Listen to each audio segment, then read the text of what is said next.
প্রিয় দর্শক, আসসালামু আলাইকুম। আশা করি সবাই ভালো আছেন, সুস্থ আছেন।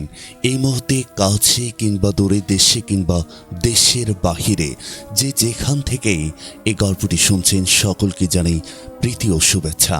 শুরু করছি নতুন আরও একটি এপিসোড। এই এপিসোডটি একেবারে ভয়ঙ্কর একটি গল্প নিয়ে নির্মিত হয়েছে। আজকের এই গল্পে থাকছে সোবহান মৌলভীর জীবনে ঘটে যাওয়া সত্য একটি ঘটনা, যে ঘটনাটি তিনি নিজে আমাদেরকে লিখে পাঠিয়েছেন। আমরা এই গল্পতে যাব, তার আগে একটি কথা না বললেই নয়। এই গল্পটি অনেক রোমান্টিক হতে চলছে। যদি আপনারা মনোযোগ দিয়ে শোনেন তাহলে অবশ্যই আপনাদের ভালো লাগবে।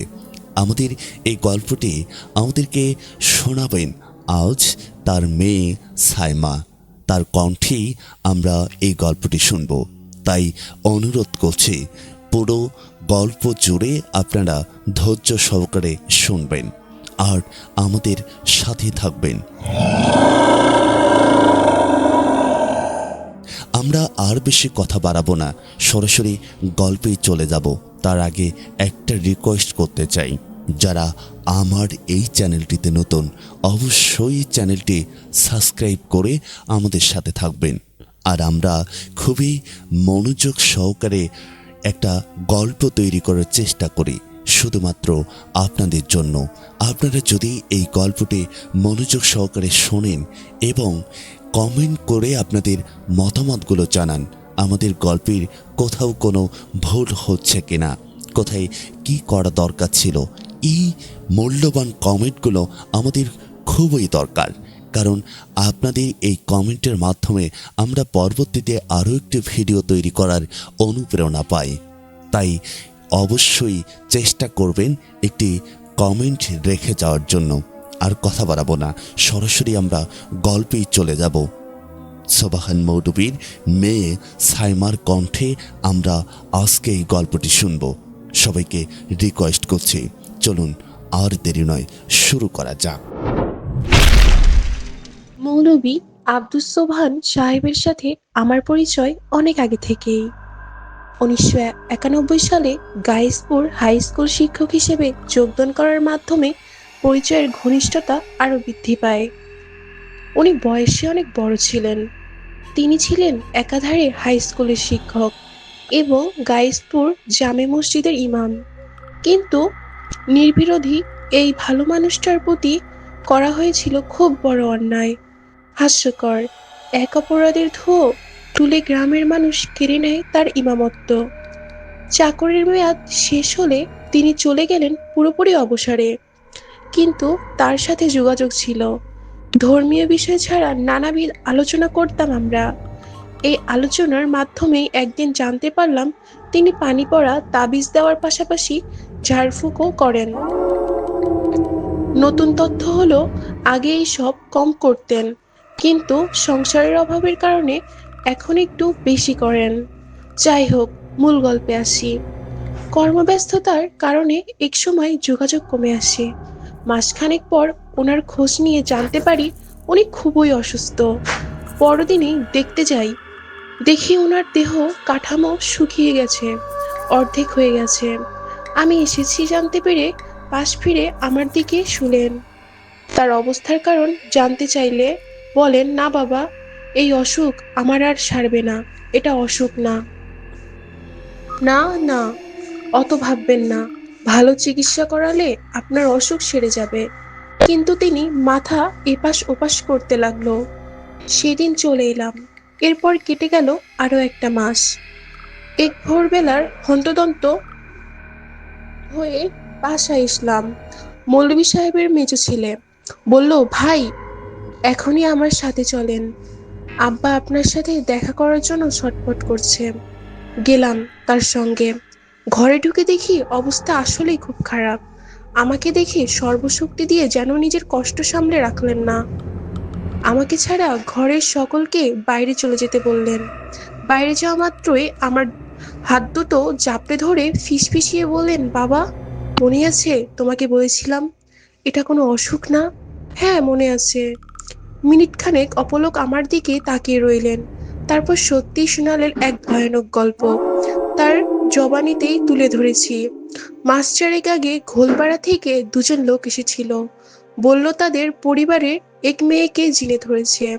তারা এসেছিল সকালে। বললাম আজ আমার জরুরি কয়েকটা কাজ আছে, এখন তো যেতে পারবো না, মাগরিবের পর যাব। বাড়ির ঠিকানা বলে লোক দুটো চলে গেল। মাগরিবের পর হেঁটে রওনা দিলাম। সেদিন ছিল পূর্ণিমার রাত, চারিদিকে জ্যোৎস্নার আলো ঝলমল করছে। গাইসপুর স্কুল ছড়িয়ে উঠলাম ছোট যমুনার উপর সেতুতে। সেতুর পর ডান হাতে বড় একটা বাঁশঝাড়। খুবই খারাপ জায়গা, অনেক কিছু দেখতেছে ওখানে। ঝাড়টার পাশাপাশি যেতে মুখোমুখি এসে দাঁড়ালো সুদর্শন এক যুবক।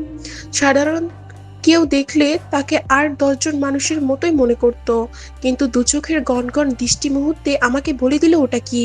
অনেক বছর ধরে ওরকম বৃষ্টির সঙ্গে আমি পরিচিত। কিছু না বলে পাশ কাটাতে গেলাম। মৌলভী সাহেব আছর ছাড়তে যাচ্ছেন। হাসলো ওটা। চুপচাপ এগিয়ে গেলাম ওটাকে পেছনে ফেলে। যাবেন না মৌলভী সাহেব, বলল ওটা। কেন? বললাম আমি গেলে আপনার ক্ষতি হবে, কারণ আমি ধরেছি মেয়েটাকে। এবার রেগে গেলাম। কি ক্ষতি করবি কর, তোর মতো ওইরকম অনেক জিনিস দেখা আছে আমার।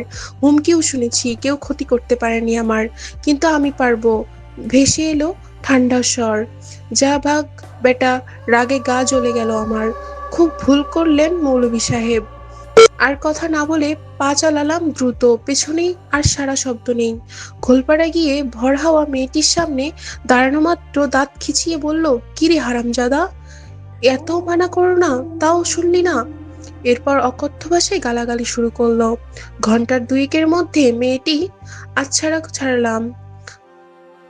শেষমেশ তাড়ালু, হামকা তাড়ালু। কুত্তার বাচ্চা, বুঝবি এখন বুঝবি, এই বলে বিকট এক চিৎকার করে মেয়েটি জ্ঞান হারালো। কিছুক্ষণ পরে বাড়ির দিকে রওনা হলাম। মেয়েটি বাবার সাথে লোক দিতে চেয়েছিল, কিন্তু মানা করেই দিলাম। ফিরতি বাসে বাদঝাড়টার কাছাকাছি আসতেই দেখলাম আবার ওটা এসে দাঁড়িয়েছে। এবার আর সুন্দর চেহারা নয়, আসল রূপে। চোখ দুটো যেন জ্বলন্ত কয়লার টুকরো। শরীরের উপর অসংখ্য বাম পায়ের হাঁটু পর্যন্ত ভালুকের মতো দেখতে।